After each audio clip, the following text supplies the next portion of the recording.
Hello and welcome. आज हम बात कर रहे हैं अनीस जंग की एक बहुत ही पावरफुल कहानी लॉस्ट स्प्रिंग के बारे में।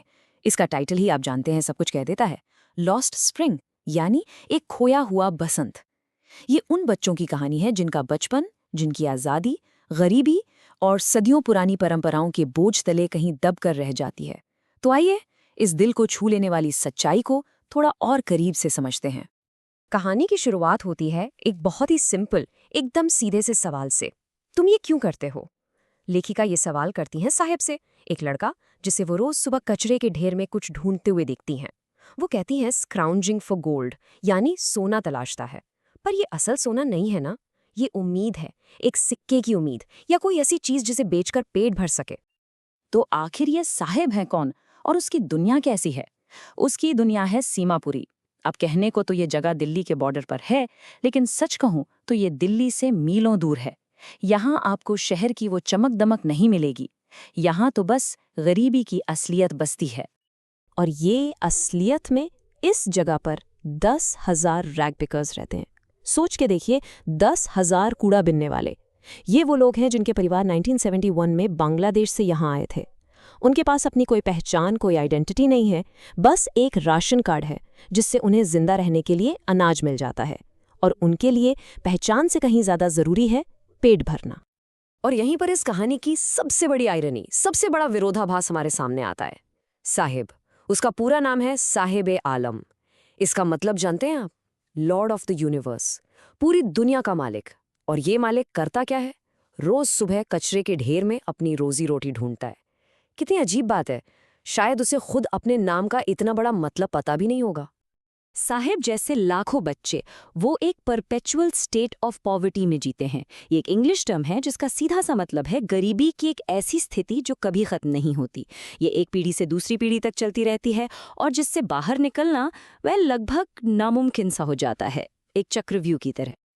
और सोचने वाली बात यह है कि वही कचरे का ढेर दो अलग पीढ़ियों के लिए बिल्कुल अलग मायने रखता है।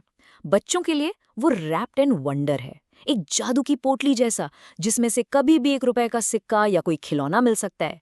एक एक्साइटमेंट है। लेकिन उनके बड़ों के लिए, उनके लिए ये सिर्फ सर्वाइवल है, जिंदा रहने का एक जरिया, उनकी डेली ब्रेड। फिर कुछ टाइम बाद साहिब को एक चाय की दुकान पर काम मिल जाता है। उसे 800 रुपए मिलते हैं और दिन का खाना भी। सुनने में तो अच्छा लगता है ना? लेकिन इस नौकरी की एक बहुत बड़ी कीमत है, और वो कीमत है उसकी आज़ादी। लेखिका कहती है sahib is no longer his own master. वो अब अपना मालिक नहीं रहा। उसके हाथ में वो स्टील का कैनिस्टर उसके अपने प्लास्टिक के बैग से ज्यादा भारी लगता है, क्योंकि वो बैग उसका अपना था, लेकिन ये कैनिस्टर उसके मालिक का है। तो ये तो थी साहिब की कहानी। अब चलिए इस कहानी से निकलकर चलते हैं फिरोजाबाद, कांच की चूड़ियों का शहर। और यहाँ हमारी मुलाकात होती है मुकेश से। मुकेश की आंखों में चूड़ियों की चमक नहीं है, उसकी आंखों में एक बिल्कुल अलग सपना पल रहा है। फिरोजाबाद में आप जहां भी नजर घुमाएंगे आपको सिर्फ और सिर्फ चूड़ियां दिखेंगी। हर तरफ spirals of bangles, Sunny gold, paddy green, royal blue, pink, purple. ऐसा लगता है जैसे रेनबो के सारे रंग इन्हीं गलियों में सिमट आए हैं। एक खूबसूरत, एकदम मैजिकल दुनिया। लेकिन इस खूबसूरती के पीछे एक बहुत ही भयानक सच्चाई है।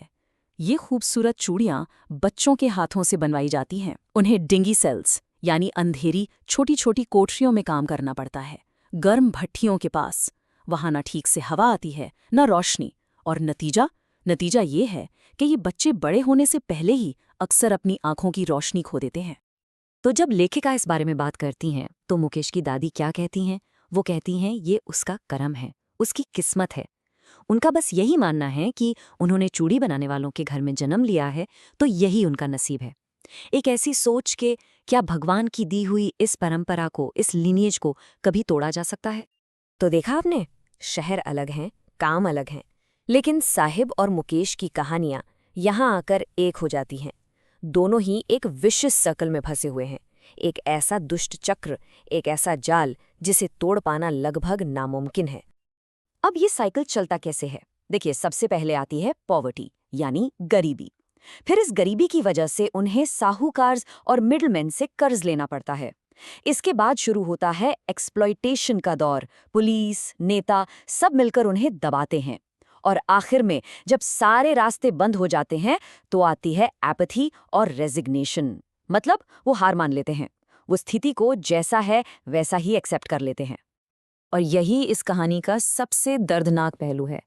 गरीबी, समाज, नेता ये सब मिलकर बच्चे के कंधों पर पैदा होते ही एक बोझ, एक बैगेज लाद देते हैं।